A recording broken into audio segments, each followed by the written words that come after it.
Dark Souls 3 has 2 upcoming DLC packs that are set to be released this year and next year. And with E3 2016 very close, we are all hoping to get the reveal of the DLCs in it. But until then, we don't have any information about the DLC except for some armors and weapons that are found inside the files of Dark Souls 3.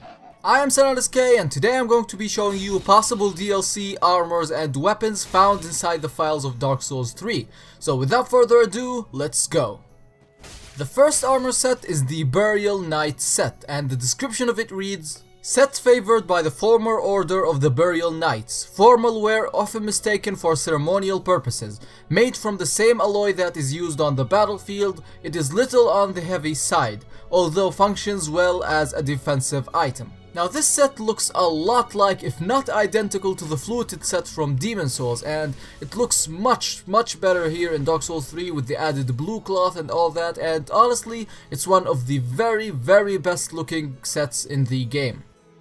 The next armor set is the Heavy Knight set, and the description of it reads the following: set of a heavy knight leaden from head to foot. Created with the ideology of withstanding any attack, it demands excessive physical strength from those who use it. However, the defensive power it offers is beyond expectation. Now this set is like a mix between the Ruin Sentinel set and the Loi set from Dark Souls 2. In my opinion, if I want to see this set in game, I would have loved to see it worn by Night Slayer Tsorik. And if you don't know who that is the enemy that you find in the Smoldering Lake. And what's the lore on him basically is that he went to Liam Lois, the ancient city that we got in the DLC of Dark Souls 2, and he killed the knights and the guardians of the city, and he took their rings as prizes.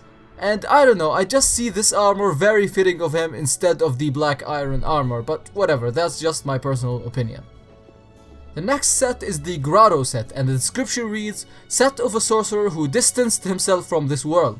Looks terribly worn out, but the fabric surface is reinforced with magic.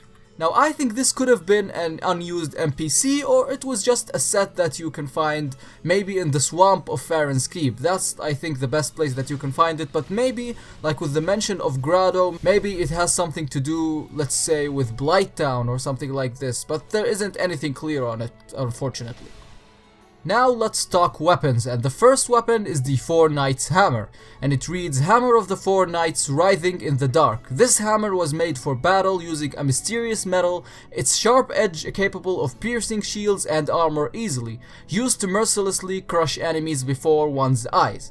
Now at first when I read this, I thought it read the Four Kings, as I saw that writhing in the dark. But Four Knights, like, okay, obviously it's not the Four Knights of Gwyn, but who are the Four Knights? So now I think this is going to be revealed through the DLC, maybe like just how the Drakebloods in Dark Souls 2, like they were in Shulva and then we got something on them in Dark Souls 3. Maybe they're gonna do something similar right here, but like included in Dark Souls 3 itself. The next weapon is the Heavy Four-Pronged Plow. Now this was a weapon in Dark Souls 1, and the description is actually the same as Dark Souls 1, but this weapon was actually in the DLC of Dark Souls 1, so maybe we're gonna see an Ulasil DLC back. You get what I'm saying? I'm really hoping for that, like maybe Ulasil or Lord Dran and then Drang Lake maybe do something, I don't know. I'm just hoping a lot for the DLCs to return some of the previous locations that we had in Dark Souls 1 and Dark Souls 2. I hope they do that as well. Like, I'm imagining like you're walking in this doomed up place and it's destroyed and in ruins, and you hear someone crying from the distance, and you get close and you find it's the Emerald Herald. I don't know, I'm imagining something totally like that. I don't know. So this wraps up this video today. I hope you all enjoyed. If you want to check out my other cut content videos, you can click on the playlist right now. There are a lot of amazing stuff there, including boss weapons and armors. So I guess I'll see you later. Bye bye.